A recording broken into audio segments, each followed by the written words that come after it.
Assalamu alaikum wa rahmatullahi wa barakatuh.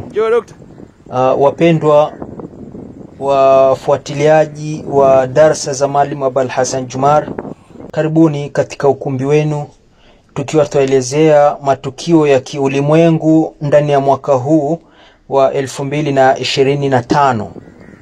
Kwanza kabisa tunamshukuru Mwenyezi Mungu kwa kutujalia afya na uzima, na waliokuwa katika matatizo mbalimbali tunawaombea kwa Mwenyezi Mungu dua awaondoshee shida zao mbalimbali, na wale waliokuwa katika maradhi pia Mwenyezi Mungu awaponeshe maradhi yao na wapate tahfifu ya maradhi zao, waendelee katika shughuli zao za kila siku kama kawaida. Mwaka huu, mwaka 2025, umeanza siku ya Jumatano ambayo ni miongoni mwa siku za wiki. Siku hii katika kuhusika kwake inahusisha maisha ya viumbe na inaashiria mambo yatakayofungamana na wanawake na mfano wake.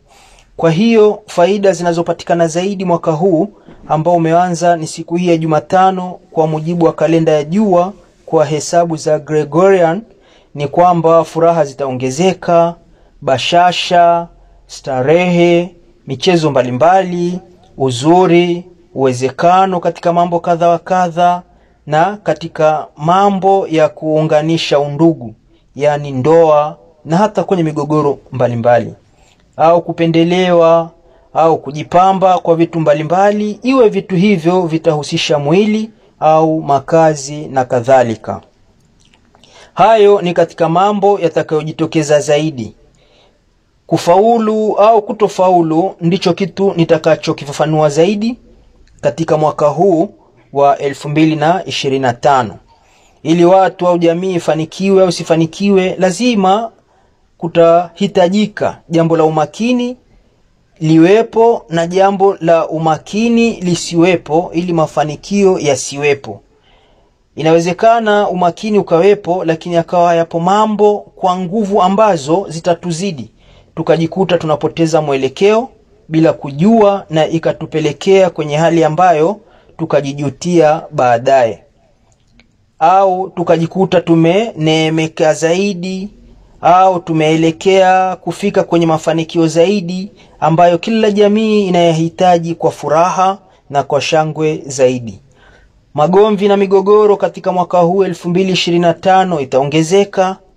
Mauaji kwa watawala yatajitokeza na kwa wafuasi wao. Vifo kwa wingi vitajitokeza kwa watoto ambao hawajafikia kubaleghe. Na hapa naomba nieleweke, kubaleghe na kukusudia ni kuanza miaka 15 na kuendelea.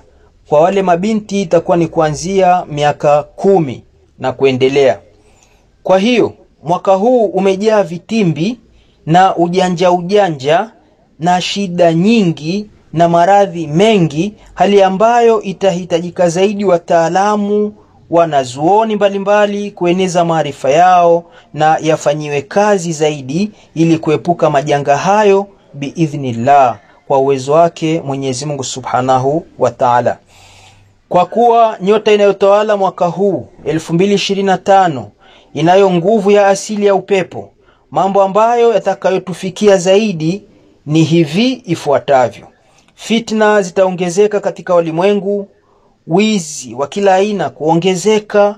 Ni vizuri kujilinda na kuwa makini na ishara zitakazojitokeza za wizi huo. Maradhi yataongezeka, vifo vitaongezeka kwa wingi, hali ya vifo kutokea. Ni namna ya vifo itakavyokuwepo kutokamana na vita au upepo mkali. Inashauriwa zaidi kinyota kutumia kwa utaratibu wa madawa. Dawa ni dawa kutegemea unafuu utakavyopatikana. Watu wasipuuze matumizi ya dawa zao. Vifo kwa watawala wakubwa na wafuasi wao vitajitokeza hasa kuanzia mwezi wa 5 na mwezi wa 12, yani mwisho wa mwaka huu wa 2025. Tukio la kuuliwa baadhi ya watawala pia litajitokeza. Mwanzoni mwa mwaka huu 2025, wenye utawala wa nguvu za asili ya upepo imeashiria dhiki kubwa na mwisho wa mwaka huu itakuwa ni raha zaidi. Wasomi mbalimbali watabahatika zaidi kwenye nafasi zao kuwa salama ikiwa watawala wao wataongeza nguvu katika migogoro na vita zao au kwenye vita hizo. Starehe na burudani zitaongezeka, waimbaji, wanamuziki watanufaika zaidi ikiwa hawana mikosi. Vifaa vya kisasa vitapatikana hata ikiwa kwa gharama ni kubwa. Ina maana kuna ugunduzi utakaojitokeza au utakao dhihiri ndani ya mwaka huu kuhusiana na vifaa vya muziki. Nafaka zitakumbwa na ongezeko la bei, yani kutakuwepo upungufu mkubwa wa mazao ya nafaka. Kutatokea tukio kubwa la kuonekana nyota ya ajabu ambayo haijatokea kwa muda wa miaka mingi, na hii itajirejea baada ya miaka kadhaa, takriban mpaka 2040. Katika maangalizi ya namba kwa mwaka 2025 unatawaliwa na namba 9. Namba hii ambayo inaitwa ni namba ya Mars. Namba hii inazo nguvu za kimwili na ina mvuto kwa watu wote, hasa watu wanaoendana na namba hii, yani namba 9. Watu wote waliozawa katika tarehe zifuatazo kwa mwezi wowote ni wapiganaji wazuri katika kupambana mambo yao kuhusiana na maisha yao ya kila siku.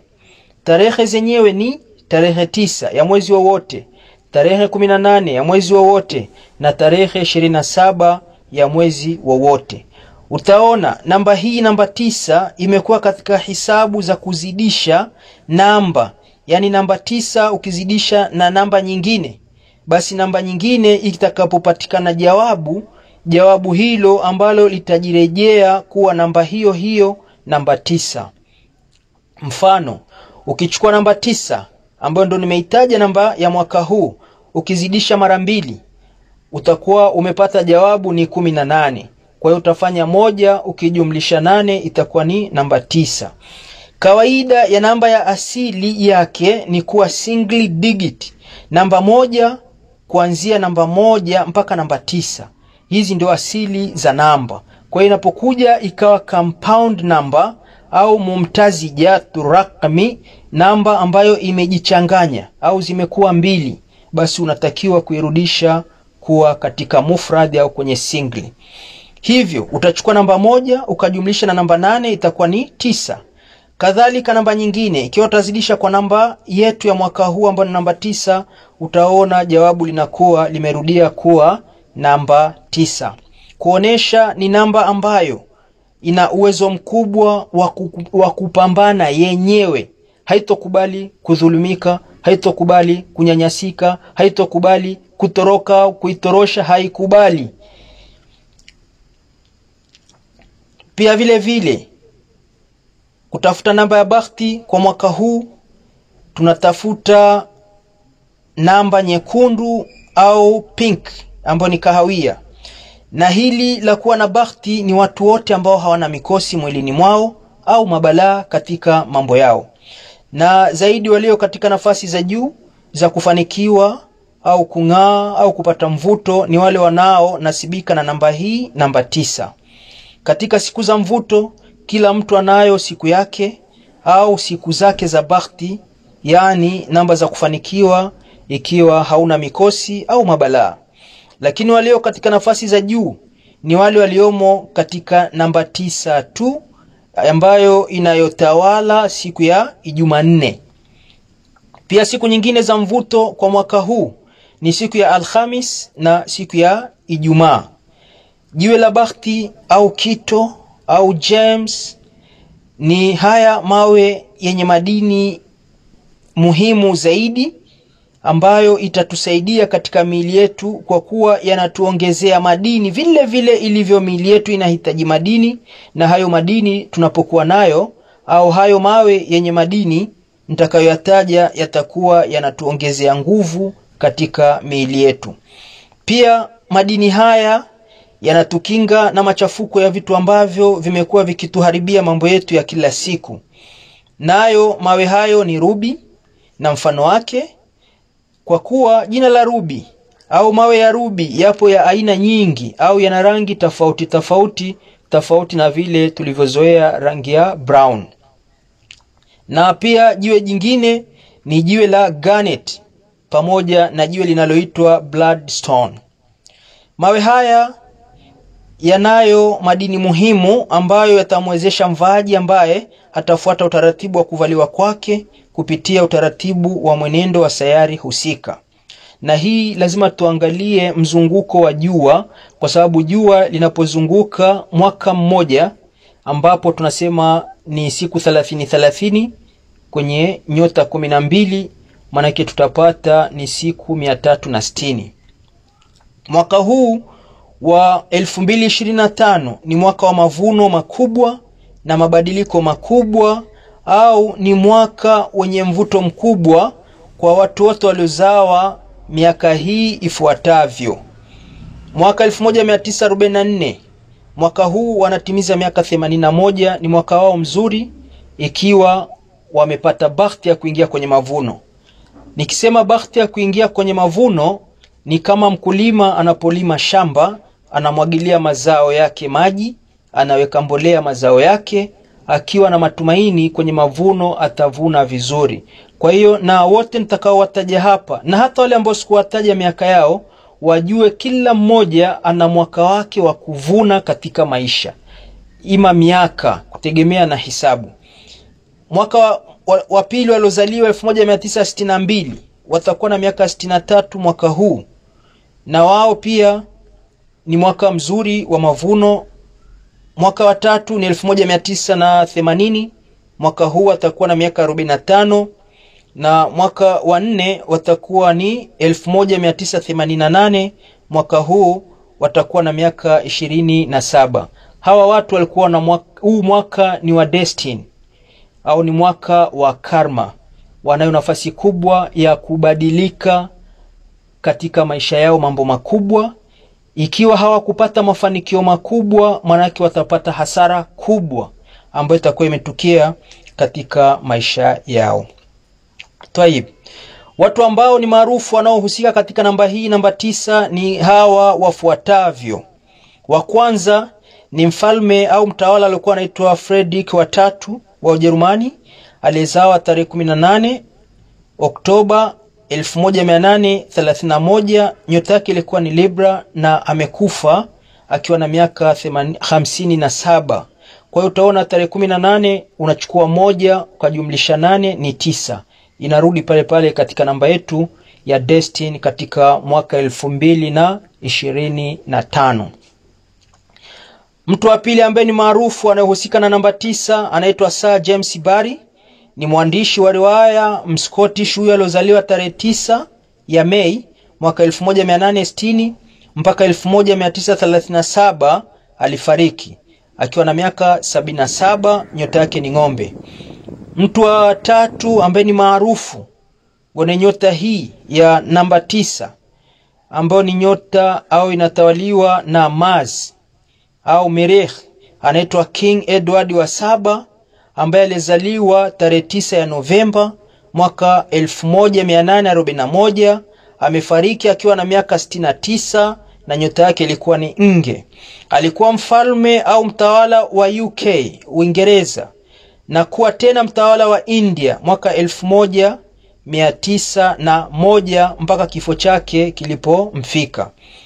Kwa hiyo patatokea matukio makubwa ya kupatwa mwezi mwaka huu. Yatakuwa ni mawili ya kupatwa jua, pia yatakuwa mawili ya kupatwa kwa mwezi. Tarehe 13 mpaka tarehe 14 ya mwezi wa 3 mwaka 2025 mwezi wote utapatwa. Na tarehe 29 ya mwezi wa 3 mwaka 2025 jua litapatwa, lakini itakuwa ni nusu. Tarehe 7 mpaka tarehe 8 ya mwezi wa 9 mwaka huu 2025 mwezi wote utakuwa umepatwa. Na tarehe 21 ya mwezi wa 9 mwaka 2025 jua pia litapatwa nusu. Kwa hiyo haya nimependelea kuyataja, na muomba Mwenyezi Mungu atujalie utulivu katika dunia na atubarikie, atupe neema katika dunia. Kadhalika katika bara la Afrika tunamuomba Mwenyezi Mungu atupe utulivu, yani amani na baraka pia. Na tunamuomba Mwenyezi Mungu atupe utulivu katika nchi yetu ya Tanzania na atupe baraka. Mwenyezi Mungu atujalie, na ni vizuri watu mbalimbali wafanye maombi mara kwa mara kuombea dunia na kuombea Afrika na kuiombea Tanzania. Ahsanteni. Ni mimi mtaalamu wenu Maalim Abul Hassan Jumar, mtaalamu wa elimu za namba, kutafsiri ndoto mbalimbali na kutatua matatizo mbalimbali kupitia nyota zetu.